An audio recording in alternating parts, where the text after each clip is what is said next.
தேமுதிக நிறுவனர் விஜயகாந்த் பிறந்தநாளை ஒட்டி சென்னையில் உள்ள கட்சி தலைமை அலுவலகத்தில் அவரது சிலை திறக்கப்பட்டது. அக்கட்சியின் பொதுச் செயலாளர் பிரேமலதா விஜயகாந்த் கண்ணீர் மல்க அஞ்சலி செலுத்தி சிலையை திறந்து வைத்தார்.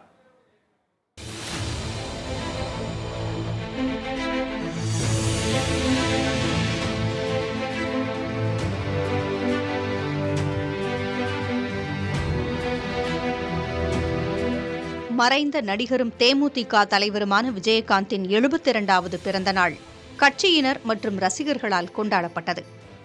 இதை முன்னிட்டு சென்னை கோயம்பேட்டில் உள்ள தேமுதிக தலைமை அலுவலகத்தில் அவரது நினைவிடம் வண்ண மலர்களால் அலங்கரிக்கப்பட்டது.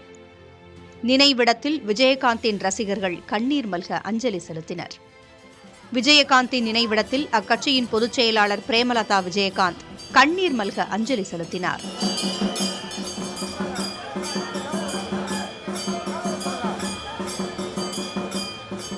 அதைத் தொடர்ந்து விஜயகாந்தின் உருவச்சிலையை திறந்து வைத்த பிரேமலதா சிலையை ஆறத் தழுவிக் கொண்டு கண்ணீர் விட்டார்.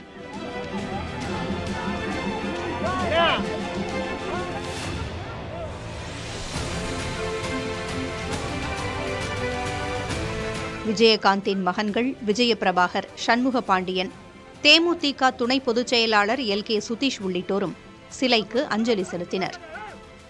இதனைத் தொடர்ந்து கேப்டன் ஆலயம் என்ற யூடியூப் சேனலை பிரேமலதா தொடக்கி வைத்தார்.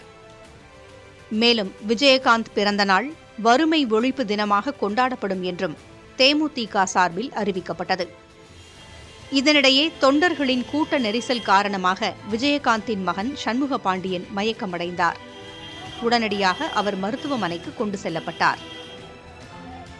தொடர்ந்து செய்தியாளர்களிடம் பேசிய பிரேமலதா, இருந்தாலும் மறைந்தாலும் அன்னதான பிரபுவாக வாழ்பவர் விஜயகாந்த் என பெருமிதம் தெரிவித்தார்.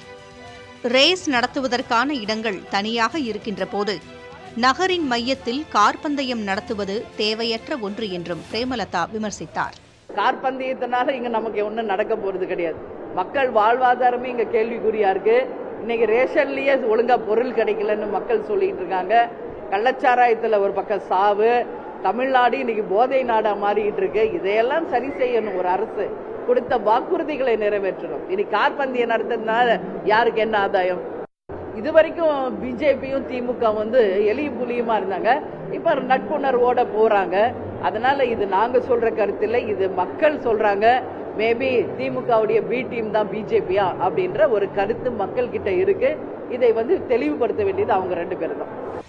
ஈகையும் வீரமும் இதயத்தில் ஏந்திய நண்பர் விஜயகாந்தின் நினைவுகளை பிறந்த நாளில் போற்றுவதாக எக்ஸ் தளத்தில் நடிகரும் மக்கள் நீதி மய்யத்தின் தலைவருமான கமல்ஹாசன் பதிவிட்டுள்ளார். அதேபோல திரை உலகிலும் அரசியலிலும் தனக்கென தனி இடம் பிடித்தவர் விஜயகாந்த் என பாஜக மாநில தலைவர் அண்ணாமலை புகழாரம் சூட்டினார்.